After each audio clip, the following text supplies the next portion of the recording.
Hello aspirants, welcome to the online platform of Yukta Academy. I am Harjinder Singh. तो in the continuation of question series आज मैं आपके सामने लेके आया हूँ जनरल साइंस का लेक्चर, जिसमें आज हम डिस्कस करेंगे फिजिकल प्रॉपर्टी ऑफ मैटर के बारे में।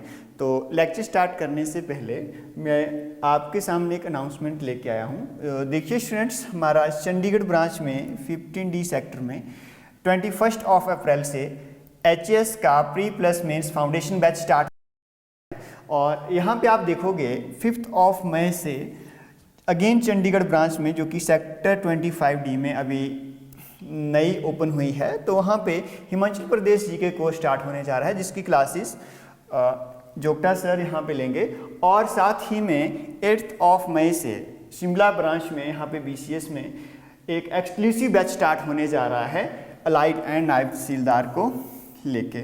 तो आप यहाँ पे दिए हुए नंबरों पे कांटेक्ट कर सकते हैं। शिमला की ब्रांच के लिए आप कांटेक्ट कर सकते हो 8628864475 एंड चंडीगढ़ ब्रांच के लिए आप यहाँ पे कांटेक्ट कर सकते हो 9779464470 पे। तो चलते हैं अपने लेक्चर पे, जिसको हम यहाँ पे MCQ के थ्रू स्टार्ट कर रहे हैं। तो स्टूडेंट्स देखिए, हमारा जो पहला क्वेश्चन है वो है spherical form of rain drop is due to. पहली ऑप्शन दे रखी है density of liquid, second one is surface tension, third one is atmospheric pressure and fourth one is gravitational force. तो इस क्वेश्चन में हमारे पास दे रखा है spherical form of rain drop की। जो रेन ड्रॉप होती हैं उनकी फॉर्म कैसी होती है? जनरली स्फेरिकल होती है। What is the main reason behind it? तो स्टूडेंट्स, इसको समझने से पहले आपको एक प्रॉपर्टी समझना पड़ेगा, जो कि है सरफेस टेंशन। तो इसका जो करेक्ट आंसर है वो होगा तो सरफेस टेंशन। पर होता क्या है सरफेस टेंशन? तो जैसे आपको यहाँ पे पता है, यहाँ पे बात हो रही है सरफेस टेंशन की, तो it is the property of surface of a liquid. पहली बात तो क्या है? It is the property of surface of liquid. ये बल्क की प्रॉपर्टी नहीं है, it is on the surface of a liquid. Okay, तो जब भी कोई भी लिक्विड है उसके सरफेस पे ये हमारे पास सरफेस टेंशन की बात होती है। तो होता क्या सरफेस टेंशन?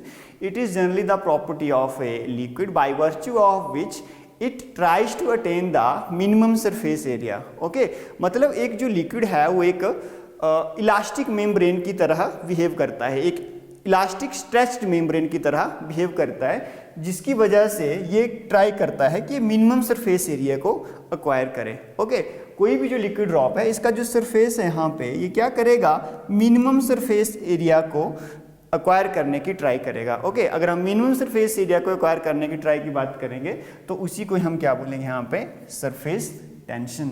तो our right answer is option B. तो next question is oil spread on the water surface because.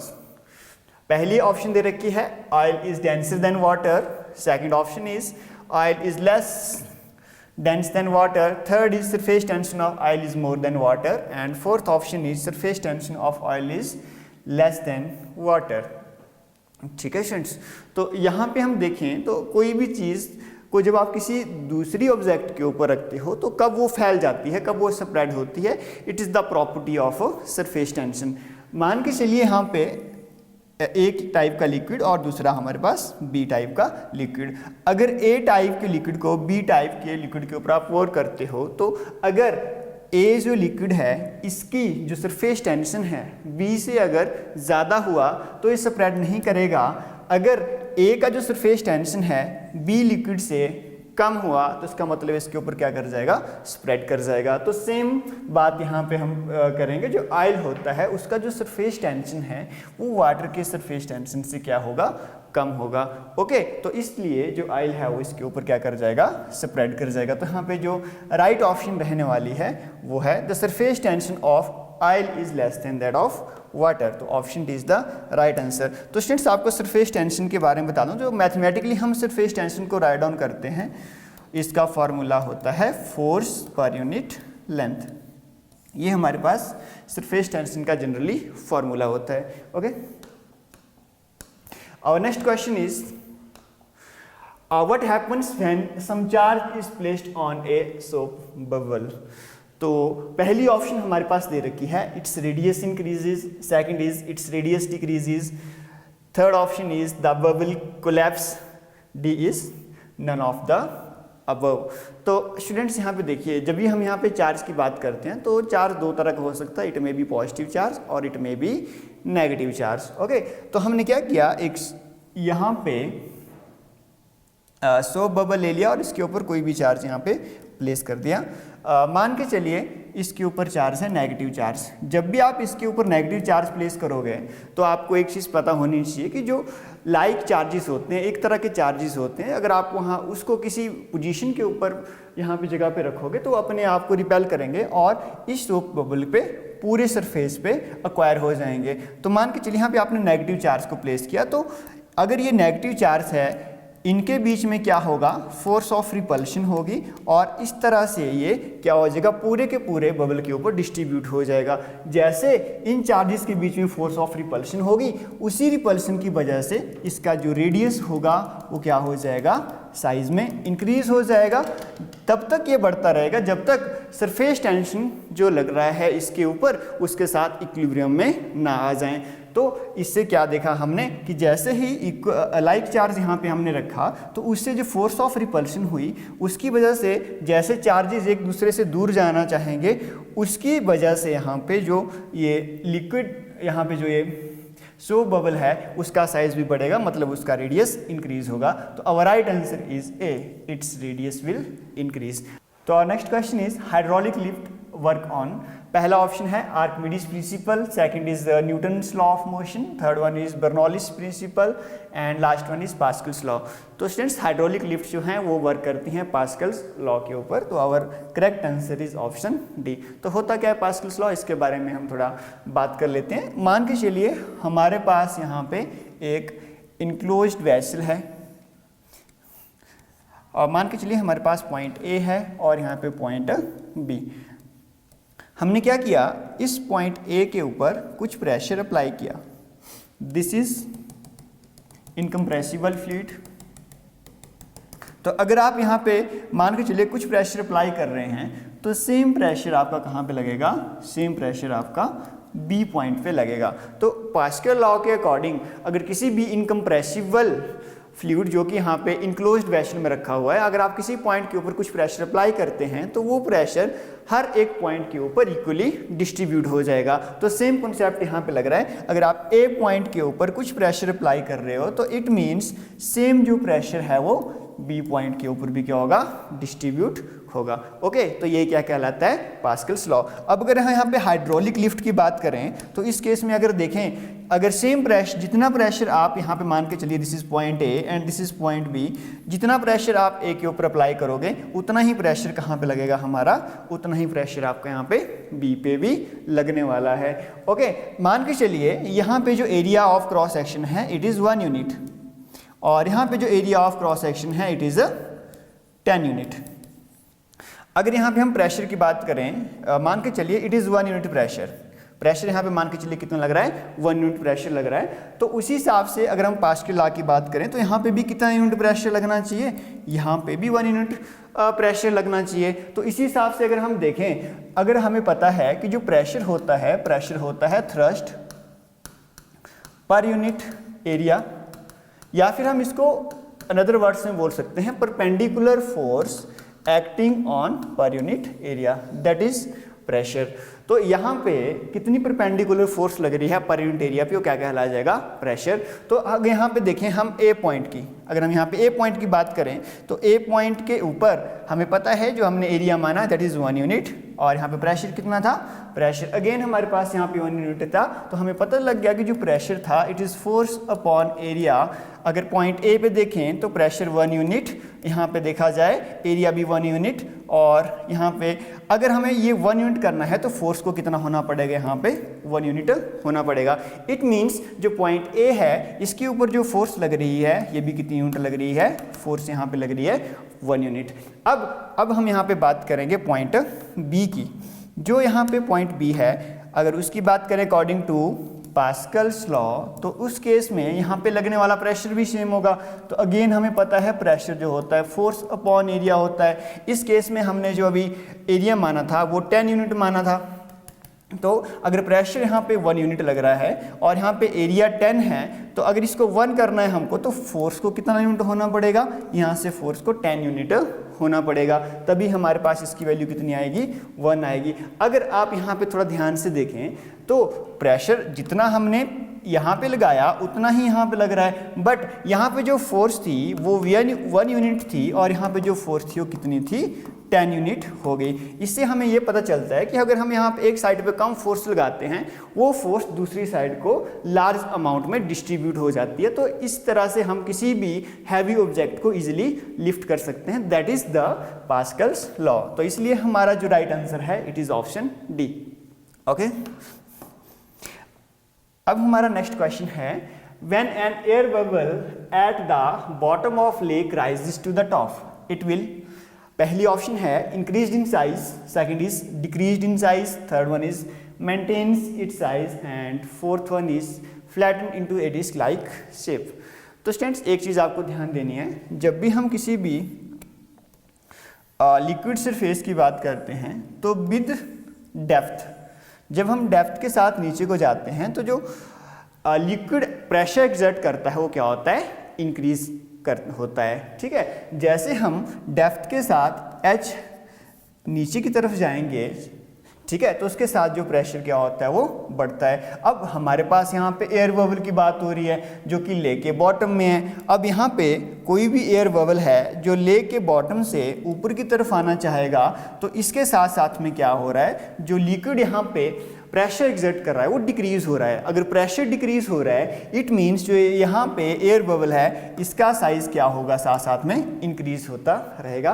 तो our answer will be A, increased in size. So our next question is, which of the following statements are correct? First statement is Bernoulli's theorem is based upon the law of conservation of energy. Second one is roofs are blown away in heavy winds is an example of Bernoulli's theorem. Third, the dynamic lift of aeroplane is based upon Bernoulli's theorem. तो students इस question को करने से पहले आपको Bernoulli's theorem के बारे में पता होना चाहिए कि बर्नौलीज थ्योरम कहाँ लगती है। तो स्टूडेंट्स यहाँ देखिए, जहाँ पे भी एरोडायनामिक्स की बात होती है या फिर फ्लूइड्स की बात होती है, जैसे कि हमारे पास एरोप्लेन की बात होगी या फिर रूफ्स की बात होगी जो कि यहाँ पे ब्लोन अवे हो गए, यहाँ पे जनरली कौन सी थ्योरम यूज होती है, बर्नौलीज थ्योरम। तो होती क्या है, जब भी हम किसी इनकम्प्रेसिबल फ्लूइड्स की बात करते हैं, एक नॉन विस्कस फ्लूइड की बात करते हैं, तो उस केस में जब वो स्ट्रीम लाइन में होता है, लैमिनर फ्लो में होता है, तो उस केस में क्या होता है, जो लिक्विड की एनर्जीज होती हैं, जनरली जो फ्लोइंग लिक्विड है उसकी हम 3 एनर्जीज की बात करते हैं। एक लिक्विड के पास होती है प्रेशर एनर्जी, और दूसरी होती है उसके पास काइनेटिक एनर्जी, और थर्ड जो एनर्जी होती है वो उसके पास होती है पोटेंशियल एनर्जी। ठीक है स्टूडेंट्स, किसी भी लिक्विड के पास जो कि फ्लो कर रहा है उसके पास जनरली 3 एनर्जी होंगी, one is pressure energy, second one is kinetic and third one is potential energy. अब जो बर्नौलीज थ्योरम है वो क्या बोलती है, मान के चलिए कि यहाँ पे एक पाइप दे रखी है हमारे पास, कोई भी हमारे पास पाइप है जिसका हम यहाँ पे रेफरेंस पॉइंट से हाइट चेक करेंगे। Let the height is h1 और इसका जो सेंटर है यहाँ से जो हाइट है इसकी वो h2 है। This is point A and this is point B। तो पॉइंट A से कोई लिक्विड यहाँ पे इनलेट किया और यहाँ पे लिक्विड बाहर आ रहा है, तो उस लिक्विड की डेंसिटी कितनी मान लीजिए, rho is the density of liquid. यहाँ पे हाइट h1, यहाँ पे हाइट h2। तो यहाँ पे जो वेलोसिटी है लिक्विड की, let it is v1 and here this is the velocity v2। अगर हम इसमें लिक्विड के मोशन की बात करें A और B पॉइंट पे या फिर थ्रू आउट द पाइप, तो बर्नौलीज थ्योरम बोलती है कि जो sum of kinetic energy plus potential energy plus pressure energy ये क्या रहता है, कांस्टेंट रहता है। Sum of kinetic energy, potential energy and pressure energy at each and every point throughout the flow is means constant. ठीक है, जितना sum यहाँ पे pressure energy plus kinetic energy plus potential energy का रहेगा, उतना ही सम हमारे पास पॉइंट बी पे रहेगा प्रेशर एनर्जी का, पोटेंशियल एनर्जी का और यहाँ पे काइनेटिक एनर्जी है। अगर यहाँ पे इसके मैथमेटिकल फॉर्म की बात करें और हम यहाँ पे देखा जाए pressure energy per unit mass में, तो जो pressure energy per unit mass होती है वो P अपॉन रो होती है, और जो काइनेटिक एनर्जी होती है वो हाफ V स्क्वायर होती है, और जो पोटेंशियल एनर्जी होती है वो GH होती है। ओके, इन तीनों का सम क्या रहने वाला है? कांस्टेंट रहने वाला है जब भी कोई भी लिक्विड क्या करता है? फ्लो करता है। तो P is the pressure energy, rho is the density of fluid, V is the velocity of fluid, G is the gravity, acceleration due to gravity, H is the height. Okay, तो generally हम यहाँ पे बात करें तो तीनों energy का जो सम रहता है वो क्या रहता है? कांस्टेंट रहता है। ये क्या है? Bernoulli's theorem. तो अगर हमने यहाँ पे बात की एनर्जी तो हमारे पास कांस्टेंट है। आपको अगर एक चीज बात करें तो जो law of conservation of energy बोलता है, energy can neither be created nor destroyed but it can be converted from one form to another form. तो ये जो बर्नौलीज थ्योरम है ये भी लॉ ऑफ कंजर्वेशन के ऊपर ही बेस है। तो यहाँ पे जो पहली स्टेटमेंट है Bernoulli's theorem is based upon the law of conservation of energy, it is correct. अब सेकंड है roofs are blown away in the heavy winds is an example of Bernoulli's theorem. अब यहाँ पे देखिए स्टूडेंट्स, मान के चलिए कोई हमारे पास रेनी डे है जिस दिन बहुत ही स्टॉर्म चल रहा है, ये कोई हाउस है, जब भी एयर ब्लो करेगी, जहाँ पे भी एयर ब्लो कर रही है, अब होता क्या है जो इसके रूफ है ऊपर, अब जैसे ही यहाँ पे बात की हमने तो जो एयर है यहाँ पे एकदम से स्ट्राइक की, this is point A and this is point B. अब बी पॉइंट पे जैसे यहाँ पे स्ट्राइक की एयर तो इसकी वेलोसिटी क्या होगी? कम होगी, और जो ए पॉइंट है जो एयर आ रही है यहाँ पे वेलोसिटी क्या है? ज़्यादा है। तो एयर की वेलोसिटी ऊपर क्या है? ज़्यादा है, और नीचे जो एयर की वेलोसिटी है वो क्या है? कम है। अगर हम यहाँ पे देखें अकॉर्डिंग टू बर्नौलीज थ्योरम, तो अभी मैंने आपको बताया कि जो यहाँ पे प्रेशर एनर्जी होती है प्लस पोटेंशियल एनर्जी होती है प्लस काइनेटिक एनर्जी, इसका सम हमेशा क्या रहता है? कांस्टेंट रहता है। अब जनरली देखिए जो पोटेंशियल एनर्जी है वो तो सेम होगी, बट अगर किसी पॉइंट पे अगर प्रेशर आप इंक्रीज करते हो तो तीनों एनर्जी का सम कांस्टेंट रखने के लिए हमको क्या करना पड़ेगा? काइनेटिक एनर्जी को कम करना पड़ेगा। अगर काइनेटिक एनर्जी इंक्रीज हो रही है तो उसी लेवल से हमारे पास क्या होगी? पोटेंशियल, वहाँ पे जो प्रेशर एनर्जी है वो क्या होगी? कम होगी। इसका मतलब ये हुआ कि अगर हम पोटेंशियल एनर्जी को यहाँ पे सेम रख रहे हैं, अगर वेलोसिटी कम होती है तो वहाँ पे जो प्रेशर होगा वो ज़्यादा लगने वाला है, और अगर वेलोसिटी जहाँ पे ज़्यादा होगी वहाँ पे प्रेशर क्या होगा? कम होगा। तो सेम ही कंडीशन हमारे यहाँ पे अप्लाई होगी। अब ए और बी पॉइंट की बात करें, अब बी से जहाँ पे जो एयर यहाँ पे स्ट्राइक की तो इसकी वेलोसिटी क्या होगी? कम होगी। Let the velocity is v b और this is the velocity v a. तो यहाँ पे वेलोसिटी कम और जो रूफ है यहाँ पे वेलोसिटी ज़्यादा। अब हमने बोला कि यहाँ पे जो पोटेंशियल एनर्जी है ये क्या है? एक तरह से कांस्टेंट है। अब जहाँ पे वेलोसिटी ज़्यादा, जहाँ पे वेलोसिटी वी ए पे ज़्यादा वहाँ पे प्रेशर क्या होगा? कम होगा, और जहाँ पे वेलोसिटी कम वहाँ पे प्रेशर ज़्यादा। तो जो pressure at point b is greater as compare to pressure at a. तो हमें एक चीज़ पता है, जो विंड ब्लो करती है it blow from high pressure to low pressure. तो हमें देखेंगे कि जो यहाँ पे विंड ब्लो करना स्टार्ट करेंगी वो पी बी से लेके कहाँ को चलेगा? पी ए की तरफ। तो जो यहाँ से फोर्स लगने वाली है वो कहाँ को लगेगी? नीचे से ऊपर की तरफ। इसकी वजह से क्या होगा? जो रूफ्स होंगे वो क्या हो जाएंगे? यहाँ से उड़ जाएंगे। ओके, तो roofs are blown away in heavy winds is an example of Bernoulli's theorem which is correct option. अब थर्ड ऑप्शन के ऊपर आते हैं। थर्ड हमारे पास दे रखी है the dynamic lift off aeroplane is based upon Bernoulli's theorem. जो एयरप्लेन होते हैं उसके जो विंग्स होते हैं वो किस प्रिंसिपल के ऊपर वर्क करते हैं? वो अगेन बर्नौलीज थ्योरम के ऊपर वर्क करते हैं। तो statement third is also right one. तो अगर हम यहाँ पे देखें, मान के चलिए हमारे पास एयरफॉइल है, तो इस केस में क्या होगा? विंग्स को इस तरह से डिज़ाइन किया होता है एरोप्लेन के कि यहाँ पे कोई भी एयर्स पास कर रही है जैसे कि, तो यहाँ पे ये लोअर सरफेस है और यहाँ पे अपर सरफेस है। मान के चलिए अपर वाला पॉइंट ए है और नीचे वाला हमारे पास बी है। तो इस तरह से डिज़ाइन किया होगा, उससे क्या होगा कि जो नीचे वाला सरफेस है यहाँ पे जो वेलोसिटी ऑफ एयर है वो कम होगी as compare to velocity at a. तो इस तरह से हम यहाँ पे देखें तो जो अपर सरफेस है वहाँ पे वेलोसिटी क्या होगी? ज़्यादा होने वाली है as compare to velocity at B.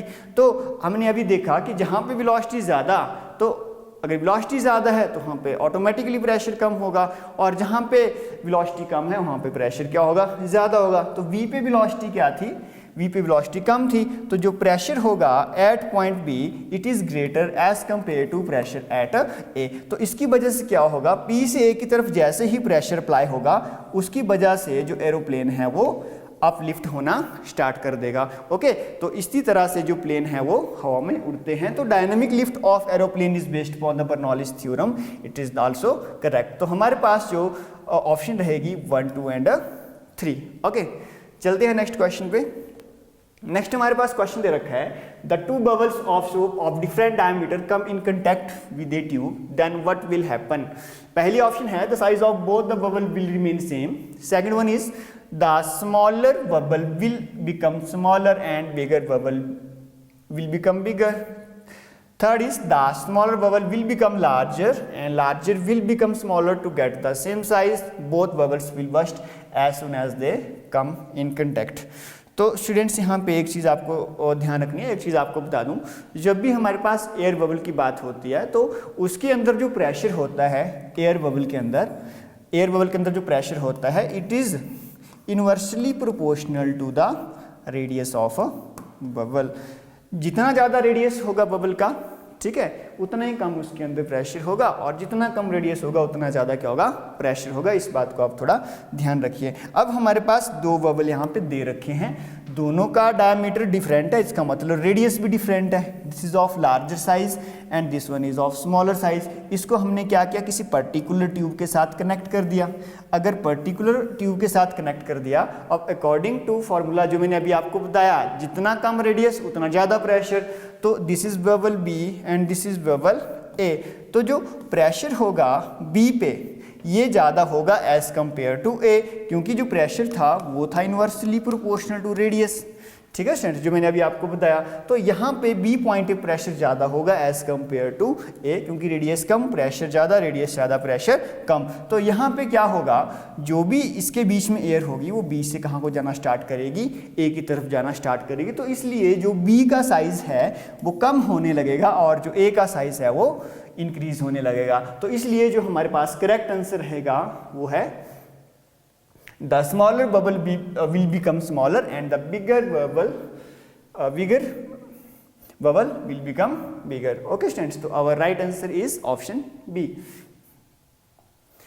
अब हमारे पास नेक्स्ट क्वेश्चन है, with the increase of temperature the viscosity of glycerin increase. A reason rise of temperature increases kinetic energy of molecules. तो स्टूडेंट्स यहाँ पे देखिए, यहाँ पे बात हो रही है विस्कोसिटी की। What is viscosity? तो इस क्वेश्चन को करने से पहले हमें पता होना चाहिए व्हाट इज़ विस्कोसिटी। तो होता क्या, देखिए, अगर हम किसी फ्लूइड की बात करें, एक स्ट्रीमलाइन फ्लो की बात करें, लैमिनर फ्लो की बात करें, तो जो भी लिक्विड होता है वो जनरली किसकी फॉर्म में फ्लो करता है, लेयर्स की फॉर्म में फ्लो करता है। ओके, इस चीज़ को आप ध्यान में रखिए। जब भी हम किसी स्ट्रीमलाइन फ्लो की बात करते हैं, इनकम्प्रेसिबल फ्लूइड की बात करते हैं, तो उस केस में जो लिक्विड है एक के ऊपर दूसरी लेयर, दूसरी के ऊपर तीसरी लेयर, तीसरे के ऊपर चौथी, सो ऑन, इस तरह से कोई भी लिक्विड यहाँ पे फ्लो कर रहा है। अगर यहाँ पे लिक्विड फ्लो कर रहा है तो इनकी जो रिलेटिव वेलोसिटी होगी, उनमें एक विस्कस फोर्स लगेगी, ठीक है, एक फ्रिक्शनल फोर्स लगेगी। तो जो विस्कोसिटी है वो क्या करेगी, इस फ्लूइड की मोशन को क्या करेगी, रोकेगी। तो viscosity is the frictional force कहाँ पे लगेगी, जो कि बिटवीन टू लेयर्स, जो कि हर लेयर्स के बीच में लगेगी, जो लिक्विड के फ्लो को क्या करेगी, एक तरह से रोकती है। तो ये फ्रिक्शनल फोर्स की तरह एक्ट करता है। जहाँ पे भी विस्कोसिटी ज़्यादा होगी, इट मीन्स जो भी लिक्विड है वो धीरे फ्लो करेगा। अगर हम यहाँ पे हनी की बात करें तो हनी की विस्कोसिटी वाटर से क्या होगी, ज़्यादा होगी। क्लियर हुआ, जितना गाढ़ापन उतनी ज़्यादा उसकी क्या एक तरह से विस्कोसिटी। अब अगर हम टेम्परेचर की बात करें तो टेम्परेचर के बढ़ने के साथ जो विस्कोसिटी होती है वो डिक्रीज होती है, ना कि इंक्रीज होती है। ठीक है स्टूडेंट्स, अब यहाँ पे देखा जाए, with the increase in temperature the viscosity of glycerin increase. No students, किसी भी सब्सटेंस की जो विस्कोसिटी है वो क्या होती है, डिक्रीज होती है with rise in temperature not increase. तो पहली स्टेटमेंट है वो रॉन्ग है, मतलब जो असर्शन दे रखा है वो रॉन्ग है। और जो रीजन की बात करते हैं, rise of temperature increase kinetic energy of molecule. ये स्टूडेंट्स, जब टेम्परेचर बढ़ता है जो मॉलिक्यूल्स होते हैं उसके बीच की जो काइनेटिक एनर्जी होती है वो बढ़ जाती है, उसकी वजह से विस्कोसिटी के ऊपर भी इफेक्ट पड़ता है, विस्कोसिटी क्या हो जाती है, कम हो जाती है। तो रीजन जो है वो क्या है, करेक्ट है। तो हमारे पास जो करेक्ट आंसर है, assertion is false but reason is true। तो our option D is correct। Our next question is, when a ship enters a sea from a river, it rises a little। Reason is the density of sea water is greater than that of river water। तो students यहाँ पे देखा जाए तो assertion भी सही है और यहाँ पे रीज़न भी सही है। जैसे हम रिवर और सी वाटर की बात करें, जो सी वाटर है उसमें बहुत सारे सॉल्ट्स वगैरह घुले हुए होते हैं, तो उसी हिसाब से देखें तो इसकी जो डेंसिटी होगी सी की वो ज़्यादा होती है as compare to river water. ठीक है, तो सेम सही है। तो when a ship enter the sea from a river it rises a little, तो डेंसिटी के ज़्यादा होने की वजह से थोड़ा सा ऊपर उठ जाता है। तो पहला हमारे पास असर्शन सही और जो रीज़न है वो भी राइट। तो अवर correct answer is both A and R are true and R is the correct explanation of A। Our next question is, a sudden fall in barometer readings indicates that the weather will be। तो a sudden fall in the barometer reading indicates the weather will be, कैसा होने वाला है। पहला है stormy weather, second one is rainy weather, third is cool dry weather and last one is hot and humid weather. तो students, अगर हम barometer की बात करें तो what is a barometer? Barometer is an instrument used to measure the atmospheric pressure. Okay, सबसे पहले जो बैरोमीटर बनाया था उस साइंटिस्ट का नाम था टॉरिसेली। ठीक है स्टूडेंट्स, तो टॉरिसेली ने सबसे पहले एक्सपेरिमेंट किया था एटमॉस्फेरिक प्रेशर के ऊपर। तो जो बैरोमीटर बना था वो टॉरिसेली ने पहले बनाया था। तो उसने मर्करी यहाँ पे मर्करी बैरोमीटर बनाया था। होता क्या है, जब भी एटमॉस्फेयर का प्रेशर बढ़ता है, जब भी एटमॉस्फेयर का प्रेशर बढ़ता है तो उस केस में जो बैरोमीटर होता है उसकी रीडिंग इंक्रीज हो जाती है। अगर एटमॉस्फेरिक प्रेशर कम होता है तो जो बैरोमीटर की रीडिंग है उसमें क्या आता है, एक डाउनफॉल आता है।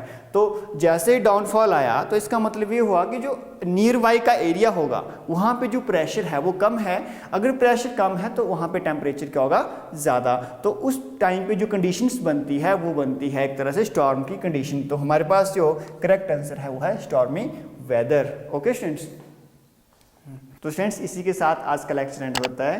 होपफुली आप सभी को अच्छा लगा होगा। अच्छा लगा तो please share, comment and like कीजिए। इसी के साथ थैंक यू सो मच।